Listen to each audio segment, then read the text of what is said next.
Divs and spans are two elements you're going to be using a lot of, especially divs. Divs might be the most common element you actually use in everything that you build. But there's a reason that I've waited a while within this course to actually talk about them. First of all, they're kind of useless, not completely, but mostly useless if you don't have classes to be able to style them, because they're generic in what they do. And also because I wanted to spend a lot of time talking about the semantic elements first, because divs and spans are elements that don't carry any semantic meaning to them. We use them for organizational purposes, so we can style things in certain ways, but not to add any actual meaning to what we're creating. And so an example of that we can actually see in our design here that we've been focused on for this course, where we have this grouping over here of things, right? There's two paragraphs that are grouped together. And if I want to be able to style this, I can't give each one of those paragraphs a background color and a border, because that just wouldn't work. That would just create a border around one paragraph and then a border around another paragraph. So instead of that, if we come and take a look, this is right here where I've actually broken this up into multiple paragraphs now as well. So if we come down into that one that's in my index, what is bouldering? Right here. And so it would be, I'm just looking for bouldering strips. I'm going to turn off my word wrap here at the beginning. Here's my experience. So I'm just looking for where the bouldering sentence is right there. So I'm just going to close this paragraph off, and then I'm going to create a new one. And this is why word wrap can be a little bit awkward, because it's getting a little bit squished there. Let's make this a bit bigger. So if I do that, and then we can separate those two. So I'm just have one paragraph there and one paragraph here.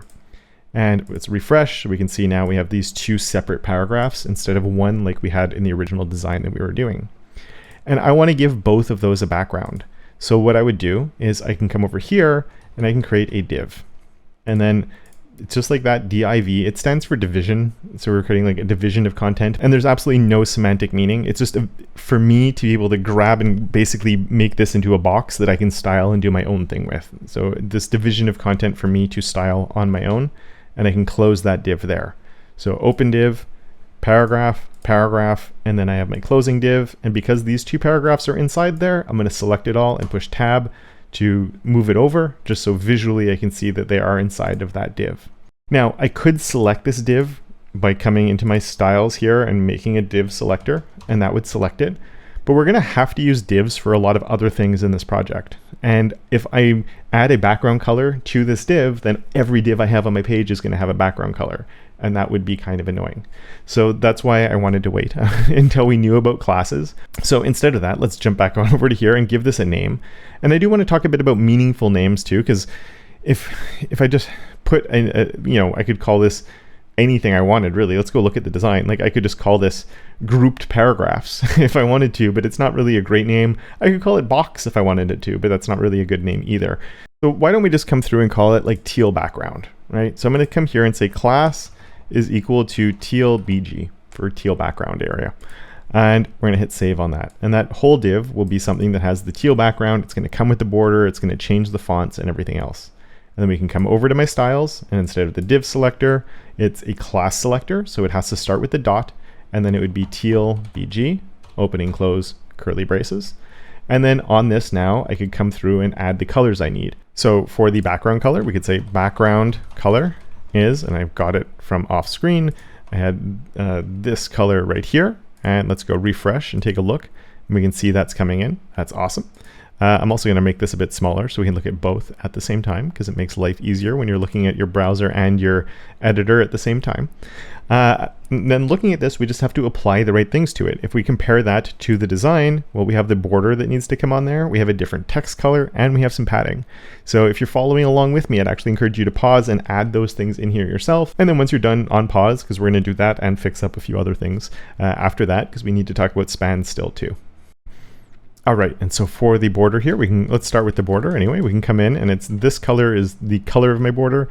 Then that's going to be solid, and I'm going to do 10 pixels. It might be a bit big, but at least we'll be able to see it come in there. And that looks pretty good. The color of the text should be white, so we can say color is FFF, which is our white color. You could also just use 3 Fs, and that would also work. And you could also just write white, and that would also work. So the color comes in, that's great. And we don't want it touching the edge of our box. So we can also come in here and I'm going to do it right here. We can add some padding And I don't know, we don't need too much. I'll just add 10 pixels. Maybe it's 10 or maybe 20 pixels of padding right there to give us the spacing around that we want. And now one of the things is I've just set these styles up here. But you know what? If we come and take a look at our design now, when we had the version 1, our footer looked a bit different. We had a footer that had this different blue color, and I updated the design and we changed the color, and we're using the same color on the footer now.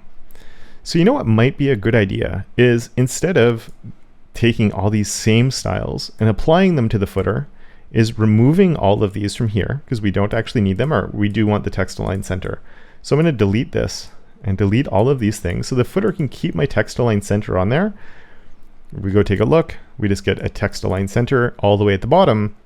But then what I can do is we can go over to my index, go all the way down, and class is equal to teal bg. And that gets it here too. So they're identical. And then we can go over to our getting started page, because that needs the same thing. Class is equal to teal bg. And now if we go on over to the second page and we go all the way down, we get the same look of it there. And if we ever needed to update anything, say the color isn't, say the border got updated, and we come through and for now we need a different color, and we're going to make this a double border for some reason. It's probably going to look really ugly. We can have that double border coming on, and now if I go back to my home page, all of those will be updated at the same time. So the nice versatility of having a class like that, if elements look the same, they should be sharing the same class on them. Now, I don't really like that change, so I'm going to undo it and go back to match the design that we had. And there we go. They're all the same now, so I'm happy with that. And we can keep on going with this, because another thing that I wanted to talk about was spans. And spans are very much like divs in that they're this meaningless box that we can put things in. A div, though, is a block level element. So here, when I added it in, let's go find it. I'm going to turn off word wrap because it'll make my life a bit easier to find. We have this div. We have this div here with 2 paragraphs in there, and the div is forcing new lines. Just the way divs work. If you were to put a div in the middle of a paragraph, it would actually break your paragraph into 2 separate paragraphs and add this box in the middle of it. Divs are block level elements, just like our sections, our main, our body, our paragraphs, our headings. All of those things always stack one on top of each other.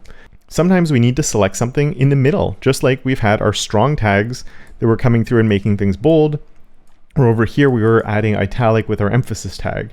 We might need to do the same thing, but we just want to change the style of something. For example, in this layout, I just want the word bouldering to be a different color. It's not necessarily more important. It's just a stylistic change that I want to make to my text because it looks like that. It's very common to have highlighted words in titles or headings within websites just because stylistically, it's the choice of the designer just to add a little bit of stylistic interest to the page. And so if we come all the way up here, I can't put a div in the middle of a sentence here because this is like running text. So for that, it has to be an inline element, and that's what our spans are for. And you can think of spans like a strong or an M, but with no default styling on them. Just like a div actually has no default styling. It's just this box that comes in, you won't even know it's there until you start styling it. So a span is the same thing. We do a span, close span, drag that over to here, and you generally want to give it a class. So in this time, let's give it this a class, and I'll call this one teal text because it's going to make my text teal. We had the teal box, now we have some teal text.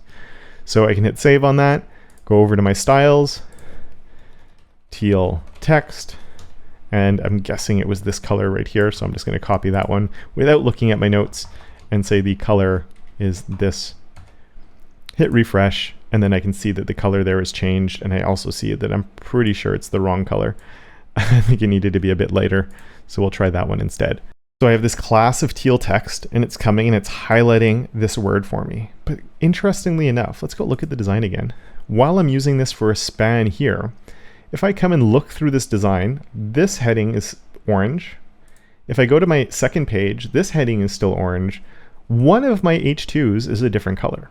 And so I need to be able to change the color of this. And you could pause the video now and think about how would you change the color of it. We already have a class, so we don't need a new thing to change it. We have a teal text that changed this element right here. So how could we use that to change the one that's over here? I'll give my solution in a second, but pause to think about it for very quickly.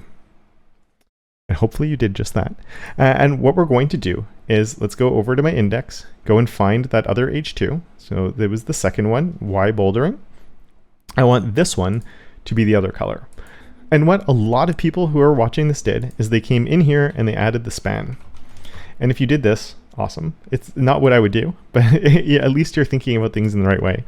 Class is equal to teal text, and we'll see that will work. And right there, awesome, it worked. If you did that, you did the job that you wanted, it worked, you're good to go. But I can show you a more effective way of doing the same thing. Spans in general, I want you to think about them if I wanted to do something like this, where I'm changing the middle, like there where I have two different colors within the same string of text. That's where spans are really useful. The same way I used it up here, where I have one title and I need to change a word within it there. Just like I said, like we've been doing with the M tags or our strong tags to make bold or italic text, or for our links even, where we're linking text within a sentence. If we have the entire thing is changing, a class can be used anywhere. Just like we used our class on our div here and a class on our footer down here, we can do the same thing with a class here, where I can take this span out and I can just put the class directly on the H2 itself. And like that, the H2 will change because I'm telling this H2 that it's teal text. So it's changing over and it's getting that color while leaving the other ones to be the way they were before.